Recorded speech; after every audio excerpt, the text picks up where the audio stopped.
Hey guys, Hitman89 here, I hope you're doing great. Last week we had my updated Gotham Knights review, and today we're gonna be looking at Warhammer 40k Darktide. It's been a year now since it launched on PC, and apart from the extremely noticeable performance issues, the game had a slow-ass progression system, and most importantly, a severe lack of content that drove most of its day one players away. But now that it finally released on Xbox Series X and S, I thought I'd review it with the latest update and see if the devs managed to turn things around. So, is Warhammer 40k Darktide good now? Let's find out. Oh, here they come! I think we can all agree that this game looks insane. On PC, yeah. On Series X though, quality mode looks good, but most people won't be playing this at 30 FPS, right? So what does performance mode look like?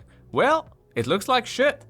Seriously, the dynamic resolution drops way too low. It looks like it's running at some sort of upscaled 720p. The game gets so pixelated at times, you can literally grab a calculator and start counting them pixels. Oh, and every time someone throws a grenade or when you're blasting a bunch of enemies, the frame rate dips like crazy. Even high-end PC users complain about how bad this runs. So let's just say it, this game isn't optimized at all. I'm not impressed, not one bit.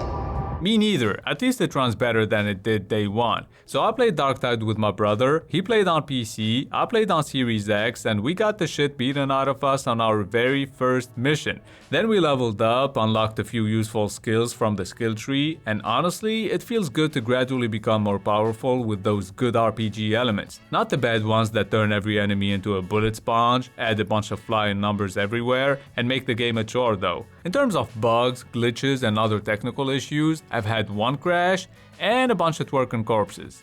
Shake that ass, girl. Could be worse. Yeah, I've seen worse bugs, that's for sure. So the character creator is detailed enough to let you create the ugly fuck you want. I spent a decent amount of time there. Oh, and if when you play a game the story is important to you, then you probably won't like Darktide, cause the only story you're getting here is in the prologue. After that, you'll get a cutscene every 3 or 4 missions, and the whole thing could be boiled down to, you're a piece of shit. We don't trust you. Prove yourself. I don't know why I went with that accent, but seriously, that's like every cutscene in this game. So basically, the gameplay alone is what's carrying the whole game here. The mix of melee and range combat is dope, and it feels great whether you play with a keyboard and mouse or a controller. It's both challenging and satisfying at the same time, mowing down waves of enemies with a machine gun, turning them into shawarma with your big ass machete, or blowing them up with grenades never gets old. The introduction of a class-specific skill tree or talent tree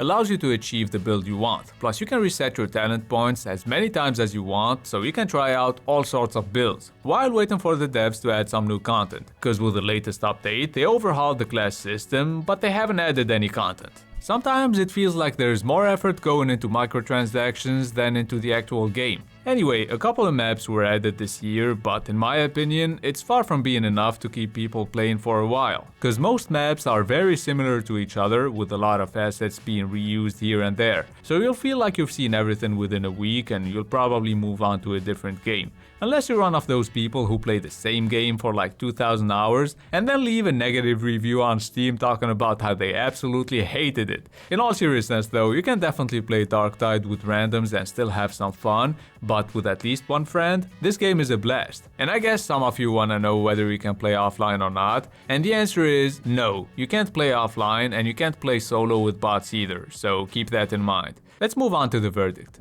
Despite its performance issues, especially on Xbox, Darktide is fun to play and addictive. The latest update is a big step in the right direction.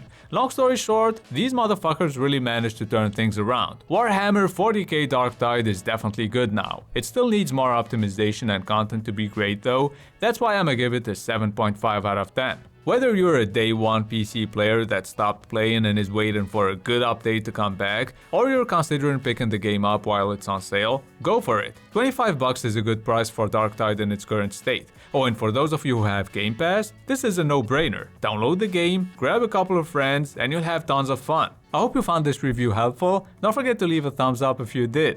I make updated game reviews and top 10 videos of the best games to play, so please subscribe if you're new to the channel. Next we'll have the best Xbox games. It's been Hitman89, see you guys very soon.